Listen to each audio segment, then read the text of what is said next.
네, 투자로 안녕하십니까. 주식공장장입니다. 자, 주식공장장 TV 지난 주말 방송을 휴방을 했는데요. 상당히 오랜만에 방송을 또 하는 것 같다라는 생각이 좀 듭니다.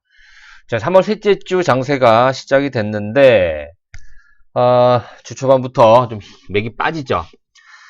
지난 주말 우리 굉장히 힘든 그런 시장이 전개가 됐는데요. 미국 트럼프 대통령이 국가 비상사태를 선포를 하면서 여러 가지 어떤 또 기대감이 반영이 됐죠. 그래서 미국 시장이 크게 오르면서 한 주가 마감이 됐는데, 그래서 이번 주 좀 기대를 좀 해봤었습니다만, 뚜껑을 열어보니까 생각보다 상당히 좀 미진했었고, 특히나 중국 1월, 2월 산업 생산이 지표가 나왔죠. 전년 동기 대비 13.5%가 감소했다, 이런 소식이 나오면서 우리나라뿐만이 아니라 아시아 시장 전반 하락세로 마감이 된 모습이었죠.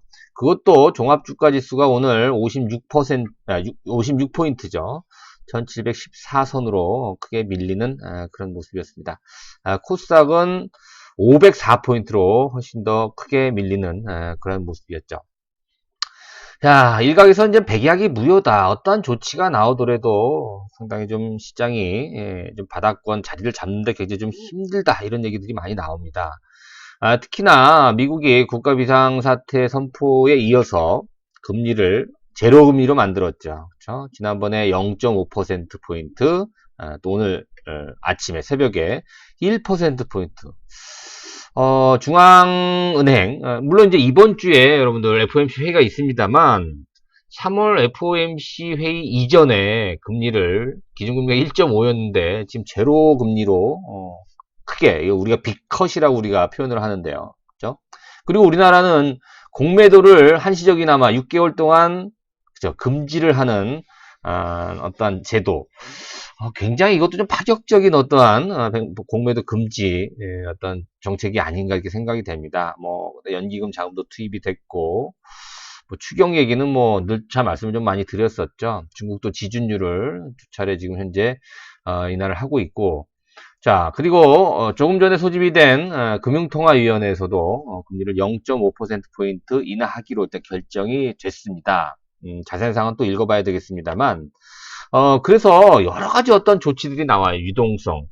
지금 어떻게 본다면 여러분들 아시는 것처럼 미국 중앙은행이 거의 우리나라 돈은 2천조 이상, 그죠? 2천조 한 내외 정도의 어떤 유동성을 지금 공급을 한다라는 그런 정책이 나오고 있어요. 2천조 잘 뭐 언뜻 어느 정도 규모인지 좀 생각이 좀 안 나는데요. 그래서 지금 미국에서는 4차 양적 완화다 이렇게 좀 표현을 하고 있습니다. 과거에 우리가 이제 뭐 금융위기도 있었고 뭐 여러 가지 또 악재도 있었고 위기도 있었잖아요. 그죠? 근데 이제 보시면 미국 중앙은행에서 초단기물 레포라고 얘기하죠. 화매적고무 채권을 이제 매입한다는 얘기가 나왔습니다. 초단기물 요 부분은 한 2천에서 3천억 달러 정도. 그죠? 1개월물은 5천억 달러. 3개월물은 1조 달러. 그죠? 거기다가 600억 국채 매입까지, 기존에 이제 그 환매 조건부 채권, 그죠? 레포를 매입하는, 그런 부분을 제외하더라도 2천조 내외, 우리나라 돈으로, 그죠? 2조 달러니까 2천조 내외가, 2조 달러 좀 안 되죠. 그죠? 그렇기 때문에 2천조 정도 내외가 될 것 같아요. 근데 좀 틀린 게 있어요, 여러분들. 2조 달러라고 하는 것이 과거에 여러분 기억나시는지 모르겠습니다만, 그죠? 금융위기 때, 그때 3년 동안 약 2조 달러 정도, 그렇게 유동성을 공급을 했습니다. 그 다음에, 그게 이제 2차 양적 완화인데요. 그 다음에, 3차 양적 완화 때는 약 1조 7천억 달러, 그죠? 그 정도 됐었어요. 근데 이번에는 3년, 2년 걸렸던 이런 기간 동안에 계속 양적 완화를 진행했는데, 같은 어떤 비중의 자금을 2주 안에 공급을 한다는 얘기예요. 아주 파격적이죠. 그렇죠? 그래서 시장에서 어떻게 반영을 하냐면 여러분들 아시는 것처럼 야 금리를 이렇게 인하를 시키고 저렇게 어마어마한 자금의 유동성을 좀 투입한다라고 하는데 왜 주가가 안 떨어지 왜 이제 바닥을 안 잡고 그죠? 회복이 안 되냐 이거거든요. 얼마나 심각하면 도대체 예? 이번 사태가 얼마나 심각하면 이렇게 반영을 안 하냐 이렇게 생각해서 오히려 좀 역효과가 나와서 백약이 무효다 뭐 이렇게 얘기를 하는 그런 의견들도 있어요. 실질적으로 이제 만약에 근데 여러분들 보세요. 중앙은행이 이 정도의 B컷, 이 정도의 엄청난 유동성을 공급했는데도 시장이 정상화되지 않으면, 그죠? 중앙은행에서 직접 회사채를 매입하거나 아니면 뭐 중앙은행에서 직접 주식을 매입한다, 뭐 이런 얘기들까지 이제 시사하고 있는 그런 상황입니다. 그래서 오늘 여러분들 앞서 말씀드린 대로 이게 사실 정상적인 어떠한, 뭐, 중앙은행이라든가, 미국 정부에서, 또 우리나라 정부도 마찬가지고, 우리나라 금융당도 마찬가지고, 정상적인 정책은 아니에요. 그죠? 비정상적인, 아주 비상사태에만 쓸 수 있는 아주, 그런 극단의 카드인데, 지금 시장이 그만큼 정상이 아니다라는 겁니다. 그래서 오늘 타이틀을 앞서 말씀드린 대로, 타이틀에, 지금은 비정상입니다만, 어차피 모든 것은 제자리로 돌아오게 돼 있다라는 거예요. 근데 이제 지금 현재 비정상에서 정상으로 지금 여러 가지 조치를 취하는데도 지금 안 돌아오니까 이게 문제라는 거잖아요. 계속 시장의 불신만 쌓여가고 있고, 또 우리 같은 뭐 주식 전문가들, 또 유튜버들은 계속해서 거짓말만 하는 거죠. 지금 상황에서 여러분들, 주가가 조금 더 빠질 거니까 주식을 좀 매도하고 현금을 보유하라. 이거는 의미가 없어요. 했으면 진작해야죠. 그죠? 그래서 저는 지금도 제가 뭐 지금 고점 대비해서 주가가 엄청 많이 빠진 걸 알고 있습니다만, 고점에서 못 팔아드린 거에 대해서, 매도 사인을 못 드렸다는 거에 대해서 여러분들한테 정말 사죄의 말씀 드립니다만, 그렇다고 해서 지금 제가 판단하고 있는 그런 어떠한 뭐 생각이라든가 그런 걸 바꿀 생각이 없어요. 이거는 누가 보더라도 비정상적입니다. 맞추고 못 맞추고의 개념이 아니에요. 사실 주가가 미국도 마찬가지고 우리나라 마찬가지고, 최근 뭐 한두 달 전까지만 하더라도 굉장히 기대를 많이 했었잖아요. 그죠? 근데 갑자기 여러 가지 어떤 뭐 악재, 돌발적인 어떤 사태로 인해서 주가가 이렇게 많이 떨어질 줄 알았으면 팔고 한 두 달 쉬는 거지. 그죠? 그런 건 맞히고 못 맞추고의 개념이 아니에요. 뭐 여러분들이 늘 말씀하신 대로 뭐 리스크 관리 못 해드린 거에 대해서는 정말 저도 한번 책임을 공감하고 100배 사죄를 드립니다만, 지금 백약이 무효라고 해서 각 나라별 정책 당국에서 가만히 있지는 않을 것. 더 강력하고 더 공격적이고 더 말도 안 되는 그런 정책을 가지고 이번 사태를 해결하기 위해서 굉장히 노력을 할 거란 얘기입니다. 그래서 모든 건 이제 제자리로 지금 돌아오기 마련이고요. 제자리로 가는 게 정상이에요. 그리고 여러분, 우리가 정상으로 얘기하는 건 뭐냐면, 정상적인 어떠한 흐름은 굉장히 오래 길게 갑니다만, 우리가 또 비정상이라고 하는 건 뭐예요? 정상이 아닌, 짧아요. 순간이란 얘기죠. 그죠? 사실 뭐 지금 심각하고 또 더욱 비관적인 생각을 하게 된다면 걷잡을 수 없어요. 여러분, 요즘 뭐 매스컴을 통해서 또 인터넷이라든가 또 뭐 유튜브 방송이라든가 또 전문가들이 나와서 얘기하는 걸 들어보면, 저처럼 이렇게 그나마 이제 희망적인 얘기하고 긍정적인 얘기하는 사람들이 얘기는 잘 귀에 안 들어와요. 그죠? 어떤 얘기가 들어오냐면, 그렇죠. 어디까지 더 빠진다. 그리고 지금 이 사태는 예전과는 다르다. 아주 굉장히 힘든 상황이 앞으로 나올 것이다. 그래서 뭐 코스피가 얼마까지 더 떨어지고 이런 얘기들만 귀에 쏙쏙 박혀요. 그러니까 여러분 심리가 그렇게 움직일 수밖에 없는 상황이라는 거죠. 이성을 가지고 여러분 냉정하게 한번 생각을 해보세요. 지금이 정상인지. 그리고 만약에 지금이 정상이면 계속 돼야 되거든요. 이런 상황이. 오래 안 가잖아요, 여러분들. 자, 만약에 여러분들 과거에 이제 미국 기준으로 봤을 때 경기 침체라든가 이런 악재들이 있었을 때 S&P 500 기준으로 봤을 때는 바닥권이 어느 정도였을지 과거의 데이터를 보니까 S&P 500 기준으로 한 2200, 2300 정도가 나와요. 그렇죠? 그렇게 본다면 코스피 기준으로는 약 1650선 정도. 우리가 지난 금요일 날 1680선까지 빠졌었나요? 그죠? 얼추 다 오지 않았나. 과거의 경험상을 본다. 근데 지금은 다르다, 과거랑 이렇게 얘기하게 되면 할 말 없습니다만, 과거 이 정도의 강도라고 한다면 1650선 정도면 코스피가 맞을 만큼 맞은 거 아니냐. 오늘 또 영화에 나오는 뭐 굉장히 유명한 말이긴 합니다만, 고마해라, 많이 맞았다 아니야, 많이 묻다 아니야, 뭐 이런 얘기 있지 않습니까? 그죠? 그래서 지금 뭐 오늘 코스피 기준으로 1714포인트인데 1600 한 50선 정도 내면, 그죠? 이 정도면 좀 많이 빠지지 않았나. 그리고 S&P 500 기준으로 이제 2200, 2300 조금 더 떨어지면 이제 그 정도 가격대가 되거든요. 지금 정황으로 보게 되면 오늘 밤, 내일 새벽에 열릴 미국 시장이 떨어질 거란 자명한 사실은 누구나 다 인정하고 있어요. 오늘 여러분 주식시장 보면 우리가 이제 공매도가 6개월 동안 금지를 했어요. 그죠? 오늘부터 6개월 동안 공매도를 못 하는데, 그래서 지난 주말 동안 어떤 기대를 했냐면, 야, 공매도가 많이 몰리는 종목군들은 오늘 굉장히 좋아지겠다. 그리고 물론 좋아질 수 있어요, 여러분도. 아직 뭐 시간이 많이 남았어. 오늘 떨어진 것 때문에 이렇게 말씀드린 게 아니라, 예를 들어 뭐 셀트리온 같은 경우, 또 삼성전자 같은 경우, 코스피에서 가장 공매도가 많은 종목이고, 또 코스닥 같은 경우는 그죠, 시총, 셀트리온 헬스케어라든가 또 HLB라든가 뭐 이런 종목군들 있잖아요, 그죠? KMW 이런 종목군들 기대를 많이 해서 오늘 괜찮게 시작했습니다만, 진짜 시간이 지남에 따라 아니란 얘기예요, 그죠? 오늘 굉장히 많이 떨어졌어요, 이런 종목군들도. 그러니까 이제 백약이 무효란 얘기가 나왔는데요. 시장이 이성을 찾고요. 앞서 말씀드린 대로 이런 아주 뭐라 그럴까 핵폭탄급 유동성을 이렇게 공급해서 이제 어느 정도 안정화를 찾는다라고 한다면 6개월 공매도 제한은 상당히 큰 재료로 이 관련 종목군들의 작용을 할 가능성이 굉장히 높습니다, 여러분. 자, 일단 뭐 그건 그렇고요. 공매도 얘기는 나중에 다시 한번 다뤄보도록 하고, 어찌됐든 지금 만약에 이러한 핵폭탄급 유동성으로 인해서 미국 증시가 먼저 안정이 되게 되면 S&P 기준으로 뭐 2200, 2300에서 바닥을 잡아 놓는다면 우리나라 시장에서 외국인들이 지금 계속 매도하고 있잖아요. 그죠? 여러분들이 제일 걱정되는 게 그거예요. 외국인들이 계속 판다. 개인만 산다. 이거예요. 그러니까 주가가 더 떨어진다. 이런 논리거든요. 그쵸? 설득력 있는 얘기입니다. 그러나 미국이 안정을 찾고 저렇게 뭐 하루에 뭐 9% 떨어졌다, 9% 오르고 막 이런 불안정한 비정상적인 장세가 조금이나마 안정을 찾는다라고 한다면 외국인들은 그렇죠. 이 매도세가 좀 완화될 가능성이 있어요. 진정이 된다는 얘기죠.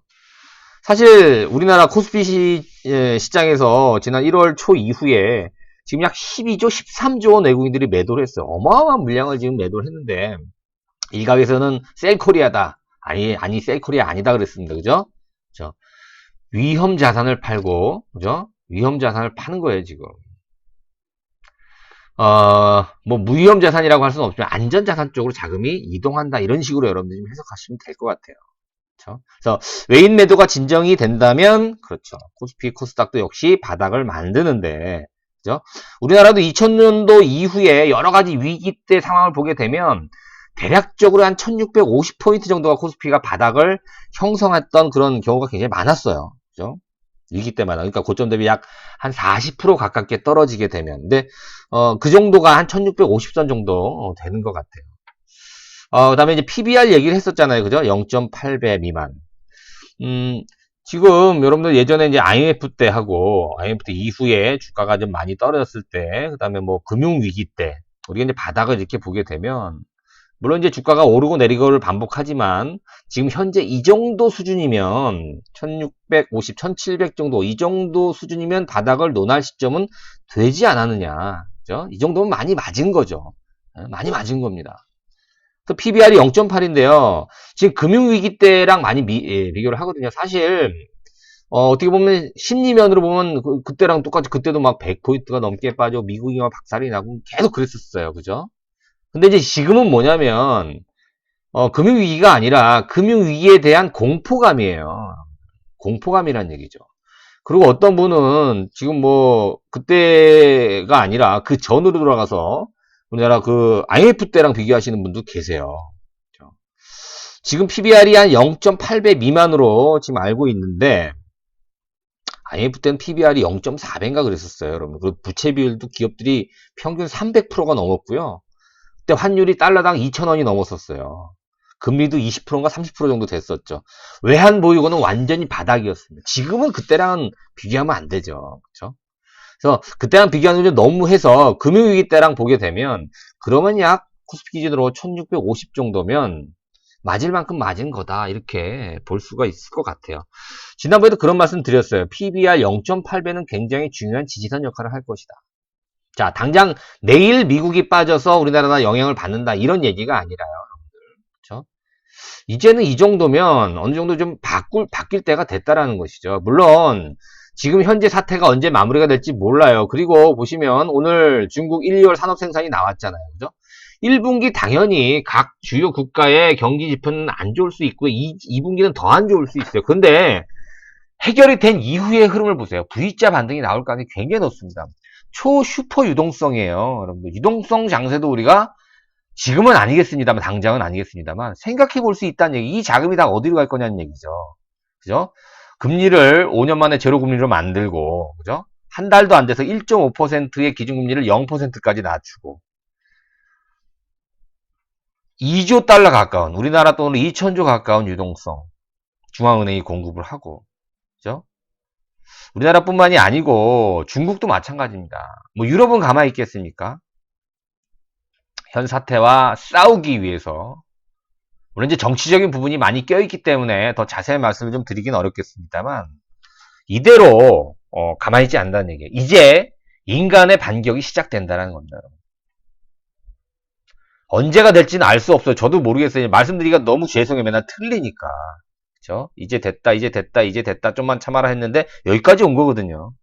저도 할 말은 없습니다만 근데 이 방송을 듣고 여러분들 그나마 잘 버티시고 계시는 분들 그죠? 제가 여러분들 뭐 잘 보이려고 희망적인 얘기만 하는 게 아니에요. 그죠? 저도 틀렸다라는 거 인정을 하지 않습니까? 지금 죄송한 말씀입니다만 그런데 아무리 봐도 백약의 무효는 아니에요, 여러분들. 지금 우리 어떤 사람은 굉장히 비관적인 얘기 많이 하거든요. 코스피가 뭐 1100까지 간다는 얘기도 나와요. 그죠? 물론 가지 말라는 법은 없겠습니다만 제가 볼 때는 그런 말도 안 되는 거고요. 그 정도는 아니라고 봅니다. 그리고 이런 어떤 전략이라든가 또 이런 전망 이런 거를 지금 이 시점에서 저는 수정하고 싶은 생각이 추도 없어요. 이게 비정상이라는 걸 저는 확신하고 있기 때문에 여러분들한테 말씀을 좀 드리는 겁니다. 그렇다고 지금 공격적으로 주식을 산다? 1650에서는 주식을 사란 얘기냐? 아니에요, 여러분. 지금은 1650이 바닥이라고 할지언정 여기서 바닥에서 주식을 사는 게 아니에요. 지금은 이 변동성, 이 비정상적이고 이런 플럭추에이션 하는 그런 상황 속에서 주식을 사라는 얘기가 아니고요. 잘 견뎌내란 얘기예요. 이 비정상적인 상황을. 그렇게 여러분들 생각하는 것만큼 길게 가지 않을 거니까. 그리고 이렇게 비정상적으로 유동성을 투입하는 그런 상황. 얼마나 심각하면 이렇게 투입을 할까라는 생각을 해볼 수도 있겠지만 반대급부를 생각해보라는 얘기죠. 이게 상황이 바뀌게 되면 초슈퍼 울트라급 유동성으로 변신할 수 있다는 얘기죠, 여러분들. 그럴 가능성도 우리가 대비를 해봐야 된다는 것이죠. 그래서 여기서 뭐 100포인트, 200포인트 더 빠질 걸 걱정해서 지금까지 버텼던 나의 이런 소중한 주도주급 주식들을 이 헐값에 매도를 해야 되는 여러분들의 어떤 심리를 저는 그렇죠. 좀 말리고 싶다라는 차원에서 이런 말씀을 좀 드리는 거예요. 자, 어렵습니다, 여러분들. 뭐 어려울 때마다 계속 이제 힘을 드려야 되고 또 예측이 좀 많이 일치를 해야 되겠습니다. 뭐 틀리는 부분은 어쩔 수 없고요. 죄송하고요. 그러나 계속 맞추기 위해서 계속 부단히 노력을 할 겁니다, 여러분들. 뭐 계속해서 여러분들한테 뭐 사과 방송 뭐 중요하진 않을 것 같아요. 여러분들 뭐 100배 사죄라도 또 틀린 부분에 대해서 또 잘못된 어떤 방향성, 잘못된 어떤 지침을 여러분한테 해드렸던 부분에 대해서는 제가 뭐 100번이라도 사죄를 해드릴 생각이 있고 실질적으로 여러분한테 이제 사과를 해야 되겠죠. 그러나 일부라도 여러분들 저의 이러한 어떤 지침을 통해서 그나마 힘들어도 버티고 오시는 분들 이런 분들 때문에 지난 금요일날 방송 하루 쉰 거를 굉장히 후회를 많이 했는데 오늘 사실 뭐 하고 싶은 생각은 없었습니다만 그런 분들을 위해서 제가 방송을 계속 해야 될 것 같고요. 그리고 이 정도면 이제 얼추 다 온 것 같아요, 여러분들. 그죠? 뭐 처음에 100포인트 넘게 한 방 맞는 게 아프지 이제 뭐 50포인트 빠진 건 덜 아파요. 이제 여러분들 보세요. 언제든지 시장은 여반장 될 수 있고 언제든지 뒤집힐 수 있는 그런 희망이 있습니다. 분명한 건 지금이 정상적인 시장이 아니다라는 겁니다. 그렇죠? 오늘 뭐 지수의 흐름이라든가 종목군도 흐름 보면 제가 종목 얘기 안 해요. 좀 안정되면 그때 종목 얘기를 해드릴게요. 여러분. 지금 뭐 셀트리온을 공격적으로 사라 뭐 예? 뭐 어떤 뭐 지금 뭐야 반도체 비메모리를 공격적 많이 싸니까 그죠? 살 수는 있지만 그런 얘기는 지금 하고 싶지는 않고요. 여러분들 이성을 찾고 어느 정도 좀 안정화되면 그때 이제 좋은 내용 또 좋은 종목을 여러분들 계속해서 방송 진행할 거니까 여러분들 힘들 내시고 많은 성원 부탁드리도록 하겠습니다. 자, 구독하기 좋아요 버튼 부탁드리겠습니다. 오늘 방송 마치겠습니다. 고맙습니다.